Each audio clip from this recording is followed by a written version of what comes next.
It's all about truth. All of it. Every single thing. All boils down to the truth.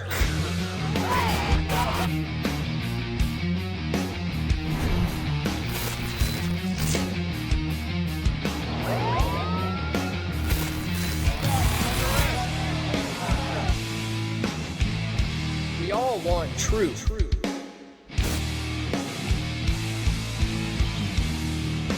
The truth will set you free.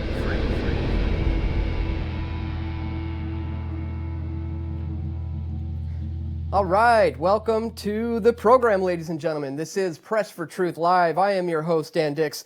Today is Tuesday, December the 8th, 2015. I can hardly believe we're already this far into December and already this far into 2015. I mean, it's almost the end of the year already. Unbelievable, we're already here. And, today I've been thinking about just kind of looking back at 2015, and I think at Press for Truth pretty soon we're going to have to put together a year-end review to look at all the stories that have been covered over this past year, because so many things have been going on. But I don't know if you guys noticed, but I've certainly noticed things have been escalating as we're getting closer to the end of the year. I mean, right now, for example, we're seeing one of the largest influxes of immigration happening right now, like we've never seen since the world wars. We have a huge increase in terrorist attacks happening all over the world, whether this be through government-sponsored false flag terrorist attacks, or whether this be through terrorists causing destabilization in the Middle East, who are brought about to be these proxy groups who are destabilizing the Middle East and the West.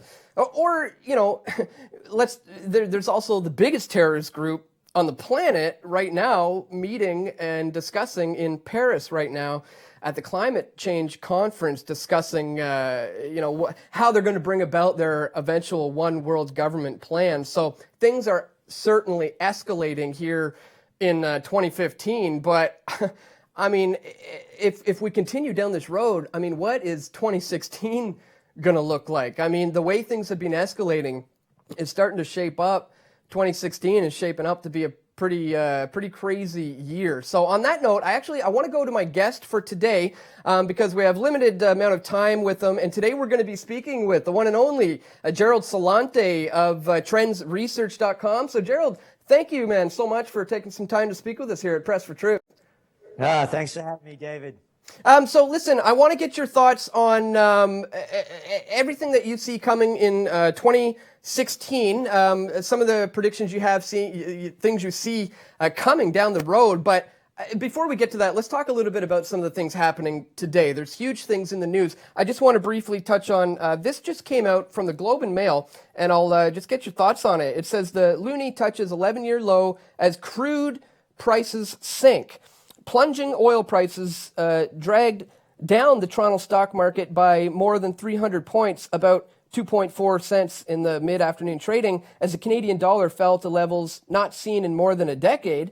The price of oil also dropped $2.25 to $37.85 a barrel, falling to levels not seen since the 2008 financial crisis roiled world markets. And indeed, we haven't seen these kind of low oil numbers since back when we were leading up to this, crash in 2008. So how low do you see these prices going? And if they continue to go like this, what's this going to mean for the global markets?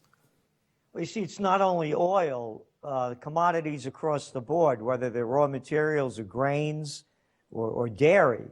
You're looking at the commodity index right now at 1999 levels. So, for example, a metric ton of iron ore in 2011 was going for almost $200 a metric ton. Today, it's under 40. Zinc, copper, iron ore, aluminum, oil, corn, soybeans, go up and down the list. It's a global slowdown. That's what it is, and no one wants to call it what it is. So when you hear these feds, the banksters, talking about, we have to hit a 2% inflation rate, who made this stuff up? They had that 2% inflation rate when they did the Euro group, when they began it with the Maastricht Treaty back in the early 90s, when inflation was running at 5%. So that 2% was, you're not supposed to go over it. So they're making up this story that we need growth of inflation. No, with these low prices, and you mentioned the loonie, hey, take a trip over there to Venezuela. You want to have a good time, man. They got an inflation rate now running at 200%. That's, I mean, it's unheard of. You know, this, excuse me, 10%, a 10% inflation rate, and it's looking to go into the hundreds. You're looking at Brazil. You're looking at one country after another, but all their currencies are declining because their natural resource prices are so low. So it's going on in Canada with the loonie. Take a trip to Mexico. Same thing with the peso. It's country after country. You were talking earlier about the refugee crisis. Part of it's caused, of course, by war. I mean, here's some numbers. Just came out today in the Wall Street Journal. 1 million people in Germany this year. Guess where they're coming from? Not Syria? 483,000, 127,000 Afghanistan, 100,000 Iraq. Gee, I wonder why they left. Couldn't be all those bombs and the destruction of the joint.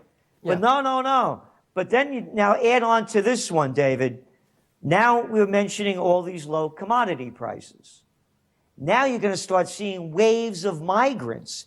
Those are refugees escaping bombs and murder caused by the Americans and their coalition of the killing. Now you're going to have a migrant crisis of people flooding over borders from Cape Town to Chile, going north. The copper prices, oil prices, as I said, one after another. So you're going to look at a human wave that we've never experienced before. And you mentioned World War II. There were about 2.3 billion people on the planet in World War II. Now we have what? About 7.3 billion? Yeah. Well, so think of implications. Well, what are the implications, you know, in the midst of all this, if they're fudging these numbers and manipulating the markets, essentially, is what you're saying. I mean, it feels like, you know, we're in a time that's leading up similar to what we saw in 2008. Do you see some sort of economic crash? Could it be a global crash? And if there is a global economic crash, where would it be coming from? Would it stem from Europe? Would it begin, you know, in the West? Or you know, where do you think this is going to stem from if we're going to see some trouble coming soon? Well, it's coming from all over. You saw this summer the volatility in the equity markets when the Shanghai index over in China started to collapse. 80% of the growth in that market were retail investors, people playing the games without really knowing what they were doing. Then you look at what's going on, as I mentioned, with all these emerging markets that are now submerging.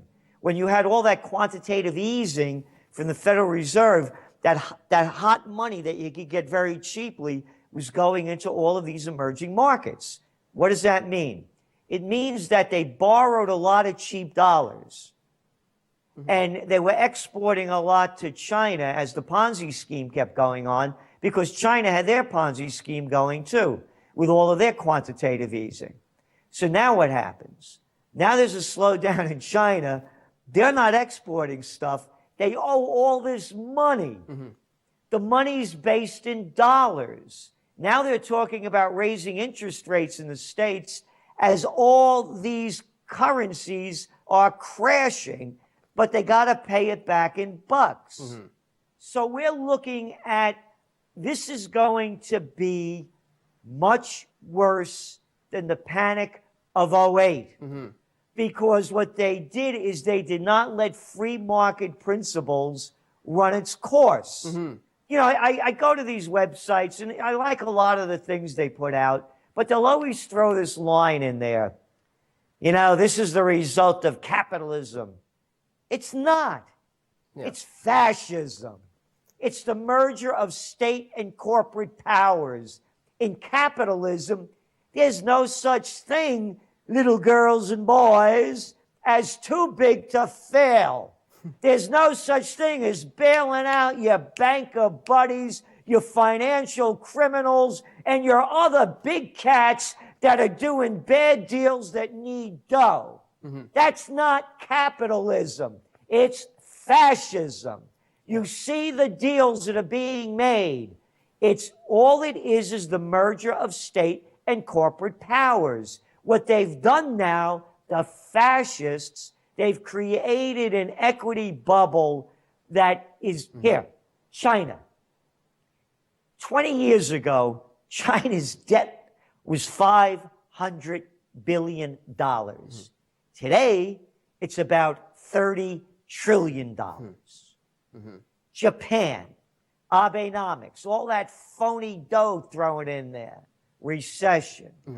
The ECB, you know, I like you. This is the first time you've been on this show. I've been on this show, but you know what? I got some bonds for you to buy.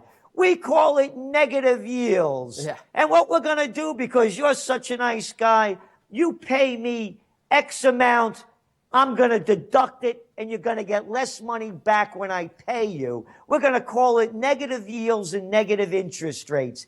This has never been done in the history of the world, part one or part two. You know, we're just starting to see that now potentially in Canada. And in fact, this just came out today, this here from Zero Hedge.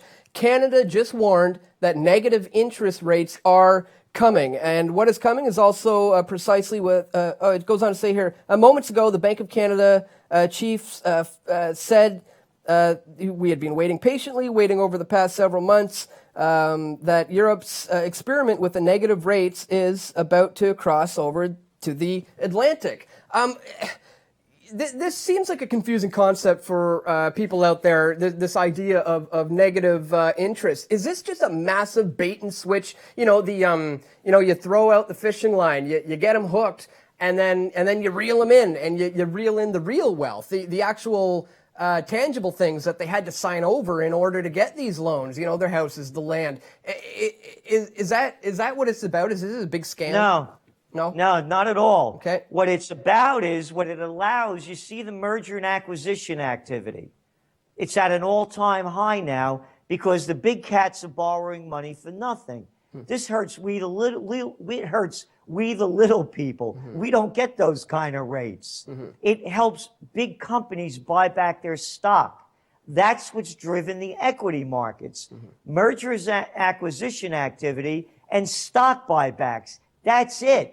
This doesn't help us. It hurts us because once upon a time, when I was a younger man, they used to have a thing called savings accounts. And people used to put their money in the bank, and they used to get an interest rate that was way above the inflation rate. And they actually even used to retire on it. Those days are gone. You have nowhere to put your dough other than into the casino, which they like to call the equity markets. Well, I mean, you mentioned like it's not real capitalism; it's the merging of corporatism and fascism. How do you think something like the Trans-Pacific Partnership is going to play into these deals? Is that going to be a way for people to be able to just completely, well, basically rob people here? You know, yeah. Well, what it does, like for example, just yesterday, the World Trade Organization issued a levy against the United States and over $1 billion because they passed a law in 2009 that requires when meat comes in from other countries where it came from. That's against the World Trade Organization. The Trans-Pacific Partnership trumps that by 100 times. It keeps giving multinationals the legal rights over sovereign nations. And sovereign states, cities don't even count. So it's a multinational takeover. And if you want to know the low life that began, you know, I got to tell you, I'm a political atheist. You know, I mean, I went after Bush for that murderous criminal that should be brought up on war crime tribunals. the Democrats disgust me the most because conservatives actually believe this stupid crap. Like, we got to kill them over there before they come over here. They actually believe that. The liberals are liars. They know that they get shafted by their guy, but they keep protecting and voting for them. The point I'm making is that Slimer, Slick Willie Clinton, this is the cat that sold out America with NAFTA, took our jobs, exported them to Canada. This is the guy that gave us GMOs. This is the guy that deregulated the Glass-Steagall Act that prevented banks from becoming, quote, investment banks, gamblers, casinos that gamble, one after another. And now with Obama, folks, this guy's always with this folks, yeah, folk you, because that's all it is. Folks, you elect me, I'm going to revisit NAFTA. This isn't right for you folks in Ohio and in the Rust Belt. And then I'll folk you with the Trans-Pacific Partnership that robs you of your rights, but I did my dirty work for the multinationals that, hey, give me the dough. You think I'm making this up? You know who put this clown in? The Pritzker family. If you don't know who that is, that's Hyatt Hotels out of Chicago. I lived in Chicago a lot of years. Penny Pritzker is now the Secretary of Commerce for the USSA. Hey, we're doing a deal over there in Cuba. Oop, hey, Penny's down there negotiating it. Son of a gun. Hotel chains, Pritzker family, negotiating. It's fascism. Can't anybody see it? Why won't they call it what it is? Because I'm saying this because when all else fails, the fascists take you to war. And you can't hear them war drums beating any louder than they are. If you can't hear them, you're deaf and you're blind and you're dumb. Well, what's your thoughts on Donald Trump right now? Because, earlier we were briefly talking about the Syrian refugee crisis currently going on, and he's recently made some very bold statements suggesting that he wants to block immigration for Muslims coming into America. What are your views on Trump in general? Is he legit? Is he a real deal? And what do you think about his immigration policy? Well, my slogan for the campaign for the presidential reality show is Clinton or Trump, Hitlery or Hitler. Here's a quote from Trump.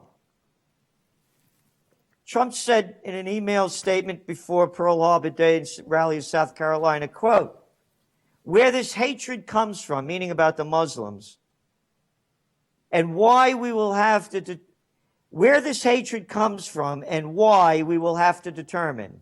Until we were able to determine and understand this problem and the dangerous threat it poses, our country cannot be victims of horrendous attacks by people that believe only in jihad and have no sense of reason or respect for human life. Okay. Where this hatred comes from and why we will have to determine. You know what? Why don't we put together a blue ribbon committee?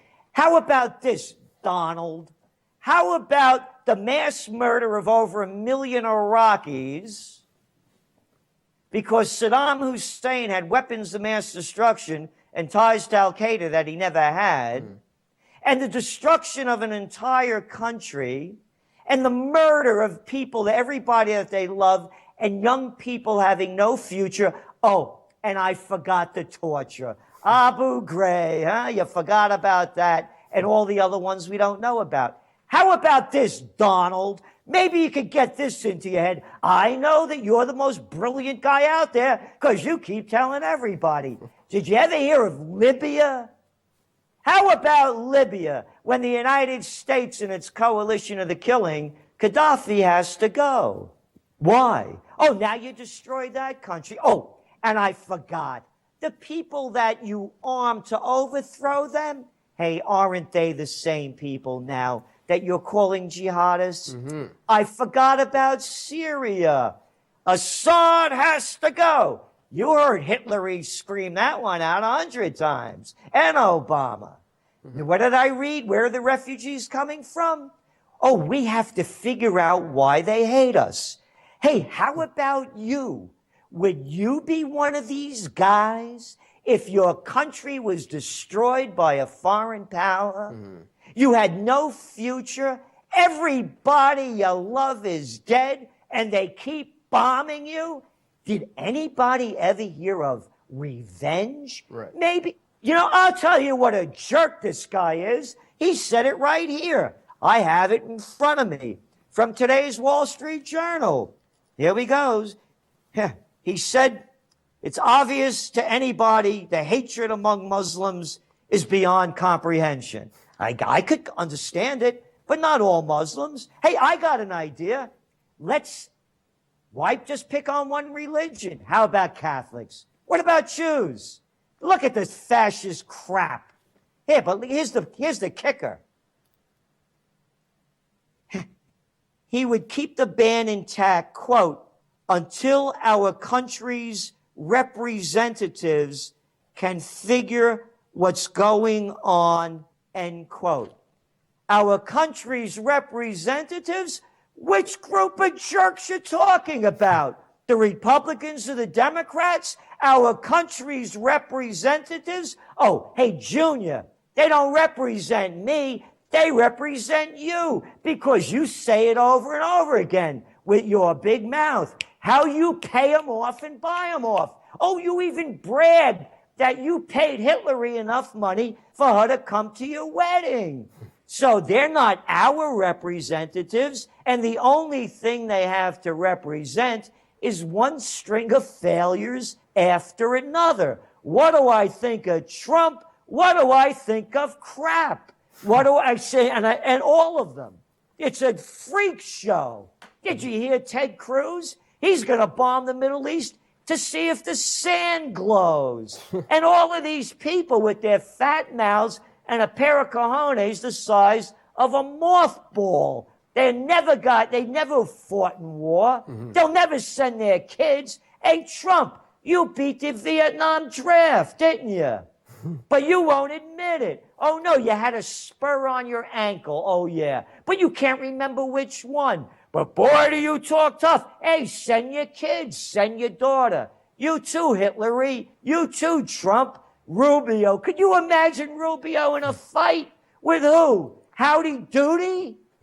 Well, they're very, very quick to send in people to train these so-called militant groups that, as you said, become the terrorist groups of tomorrow. So how do we, how do we shift this debate here into getting people to understand that it's the government, it's the bankers, it's the Westerners who are the ones who funded and created and trained these proxy groups, ISIS, ISIL, the ones that everybody's afraid of.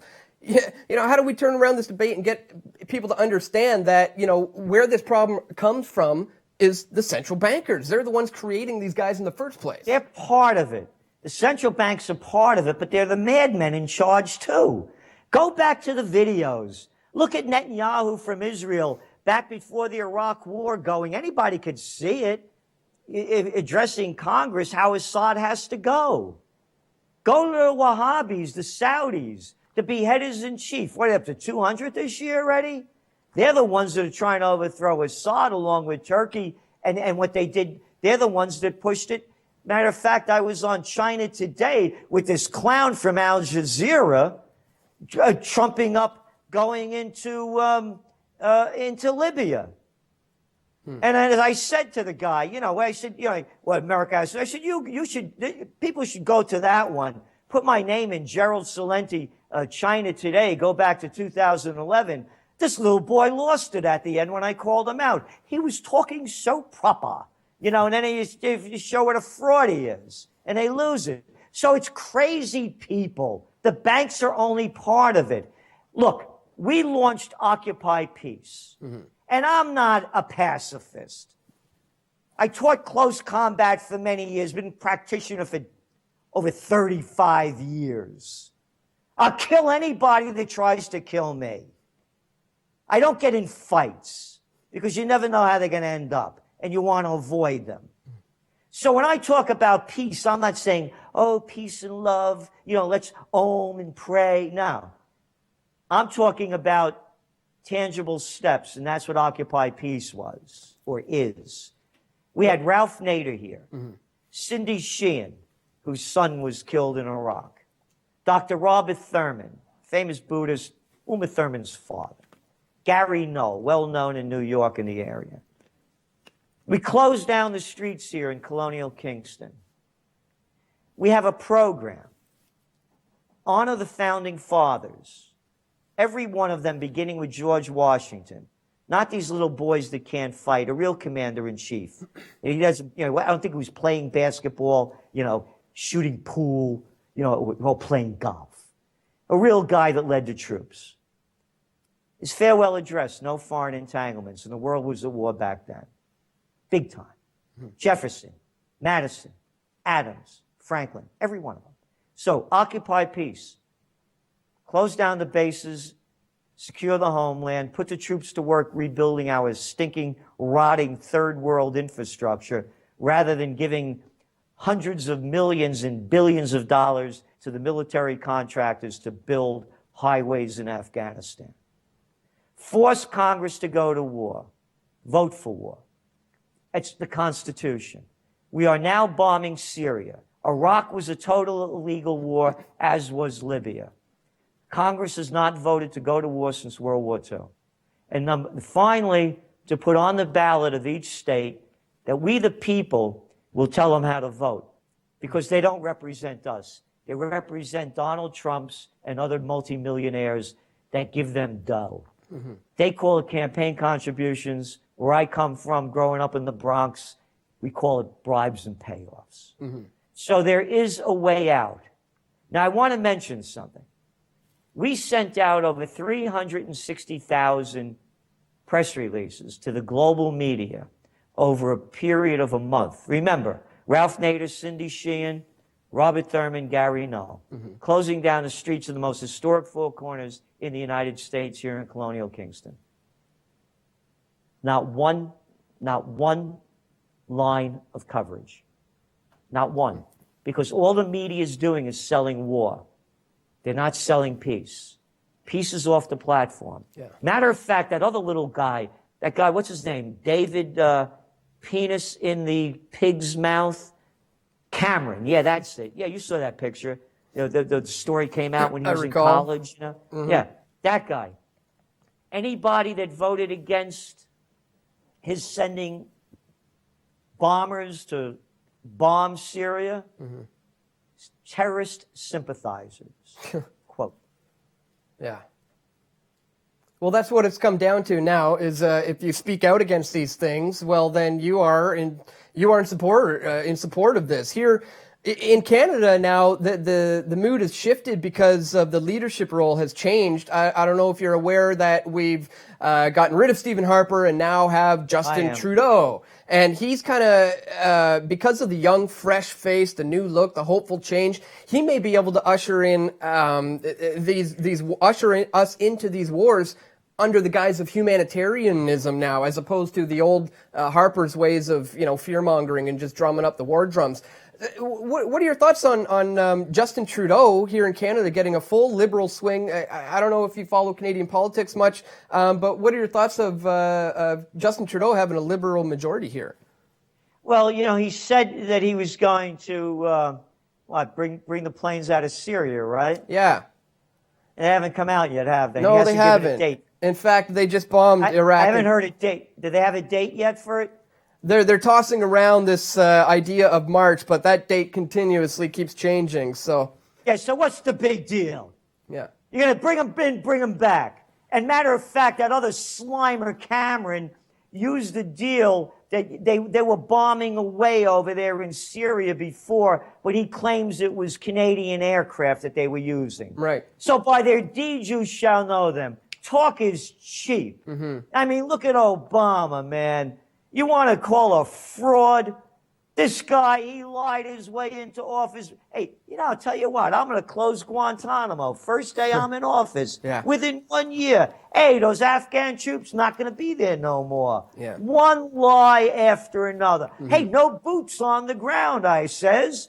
Go back only a year ago. Last September and June. Yeah. 2014. No boots on the ground in Syria or Iraq. You know what he says now?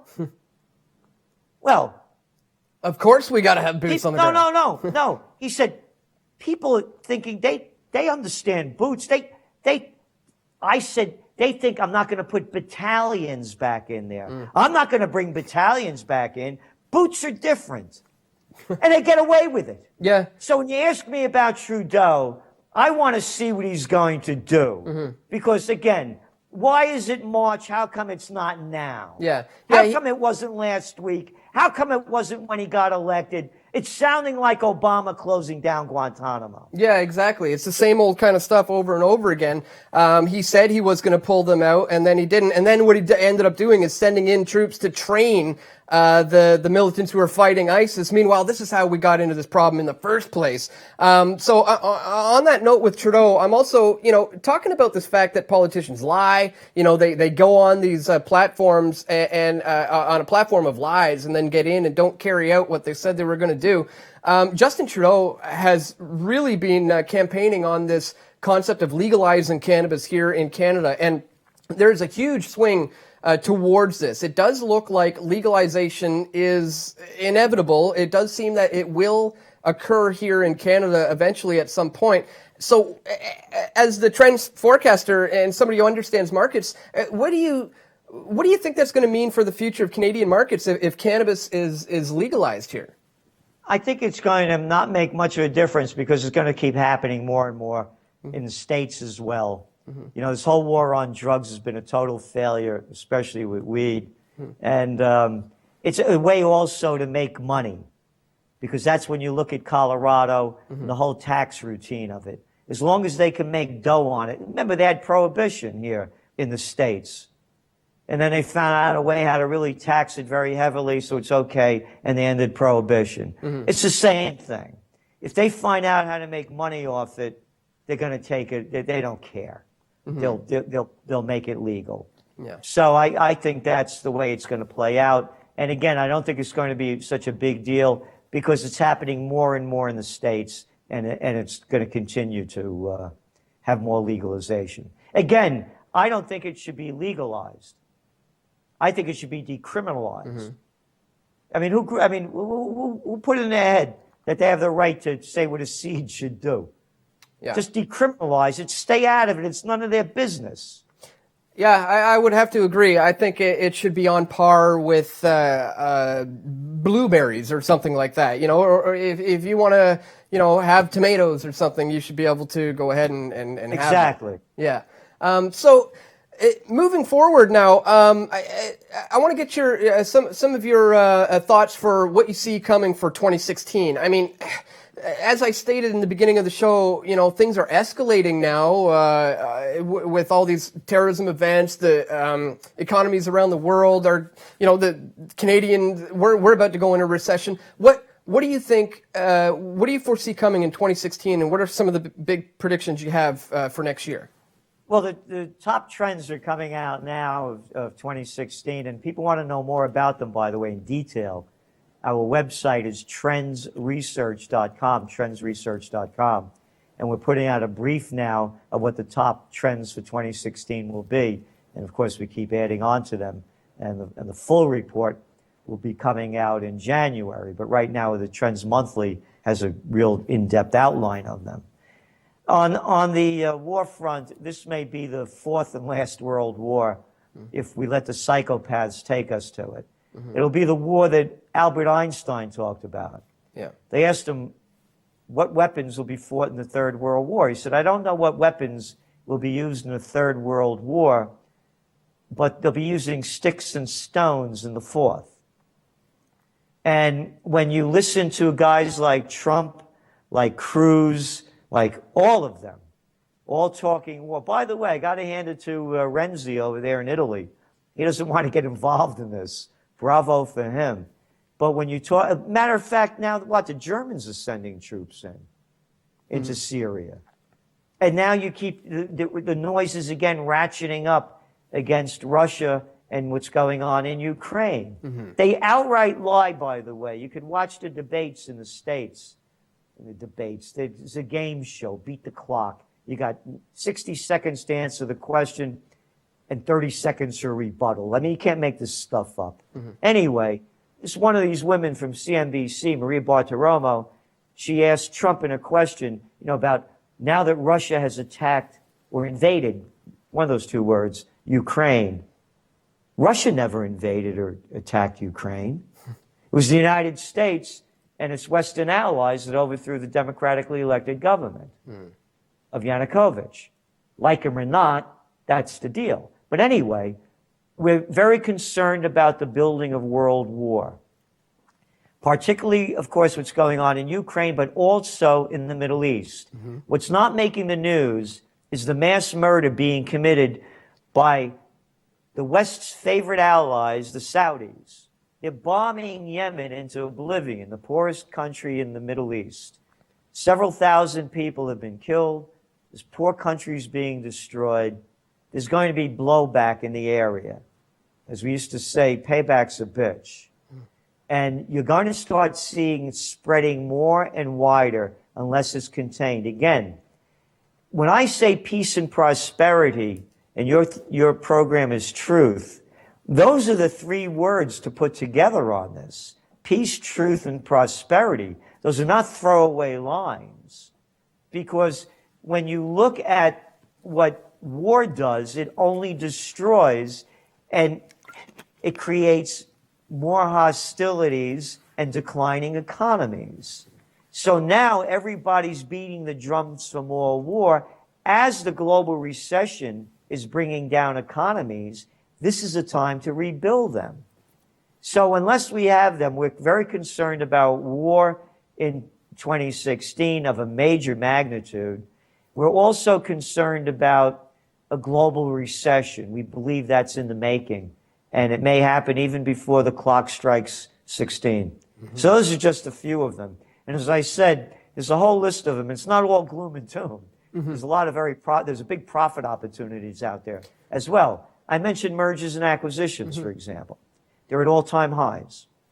So when companies become really big, they cut away things that they can't make big profits on because their profit margins are so thin. So there's a lot of opportunities from the things that they're not looking at, dealing with, or got rid of.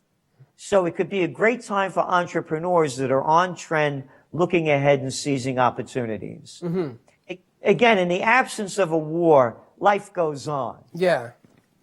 Well, that's what I was wondering, just in closing, solution-wise, how do people go about protecting themselves from these things that you foresee coming? Is gold and silver, are these always still good options to be getting involved with? Or what would you suggest people could do in order to protect themselves and their families?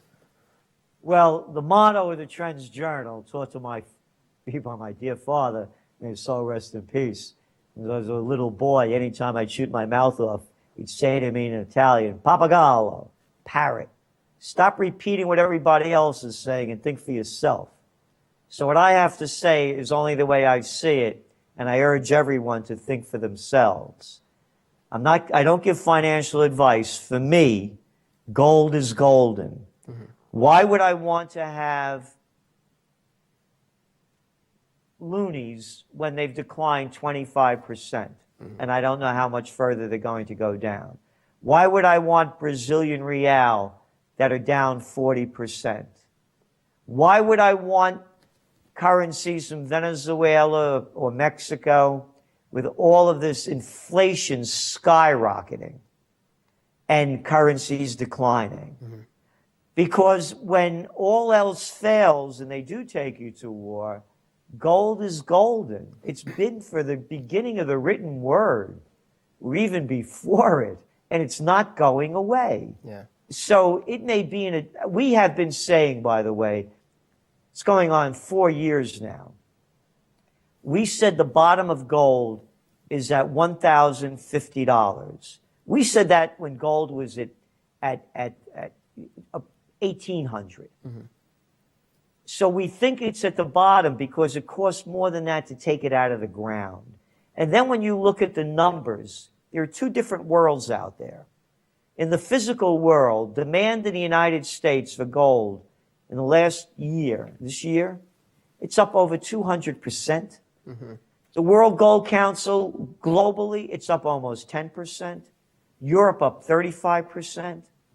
China increased investment 70%. Not only that, the central banks, they're at the record of last year above it, what they were buying now. That's one market, the physical market. The other markets are rigged. It's not a conspiracy theory. They rigged the interest rate markets, the LIBORs. Yep. They rigged the Forex markets, the currency markets. It's not a conspiracy. The United States Attorney General convicted 6 banks of felonies, not charged, convicted, felonies for rigging LIBOR and Forex. Forex market, by the way, is $5.3 trillion a day traded. They gave him a slap on the wrist fine. It is not in the interest of any, they're talking negative interest rates.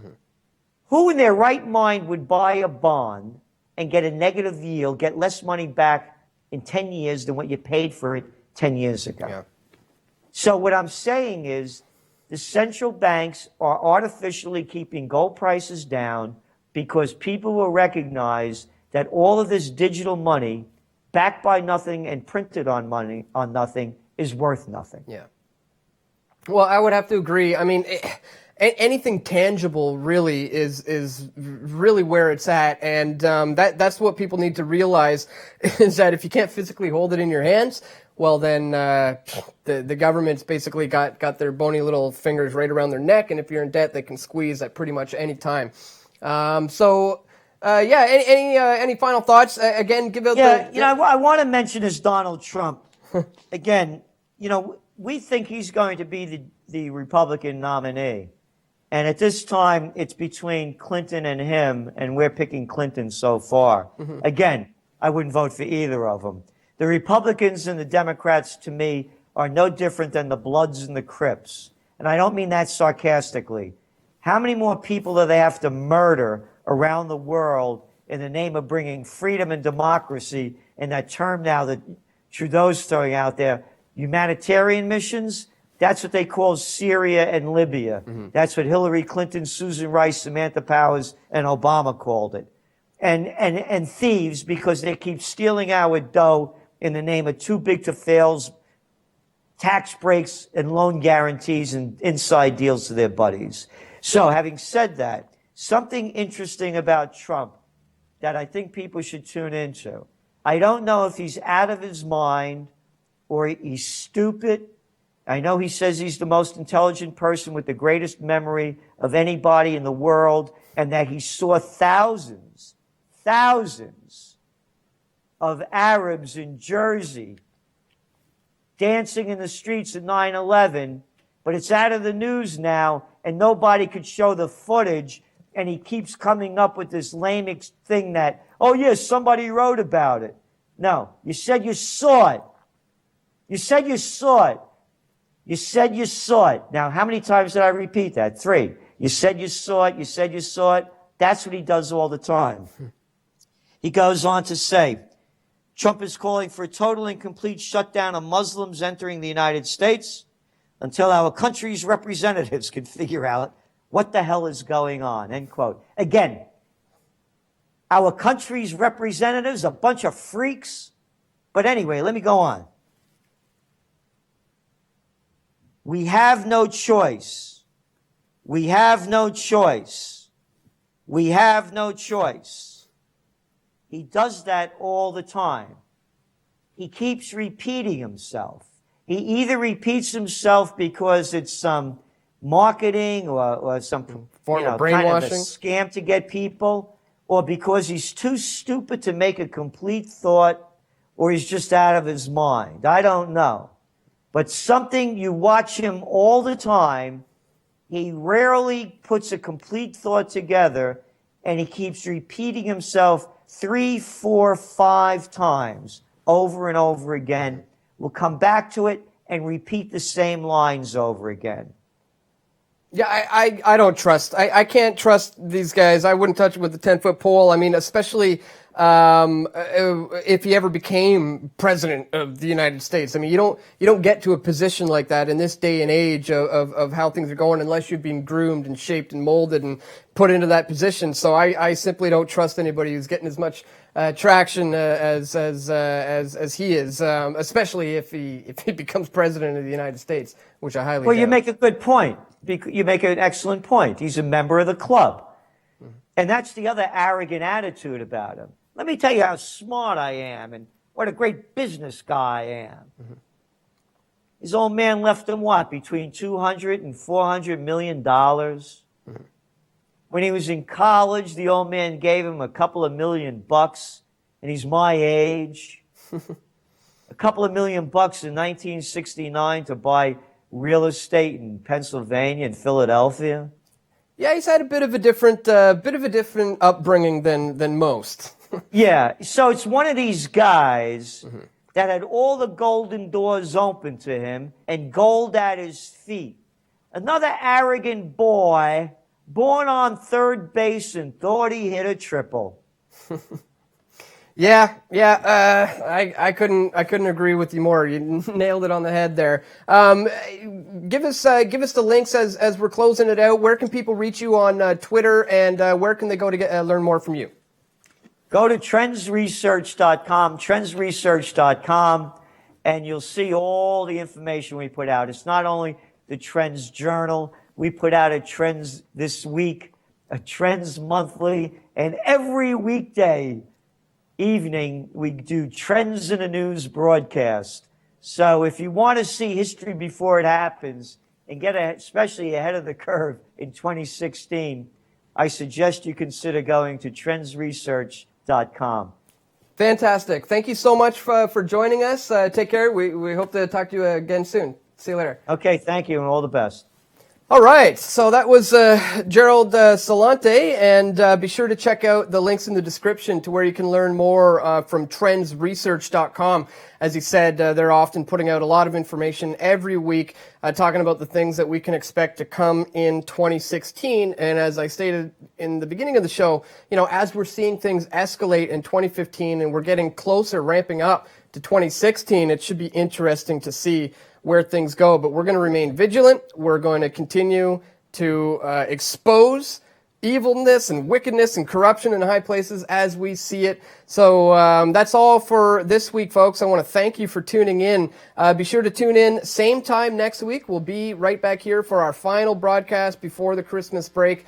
That's all for today, folks. Thank you once again for tuning in. We'll see you next week. Keep fighting the good fight.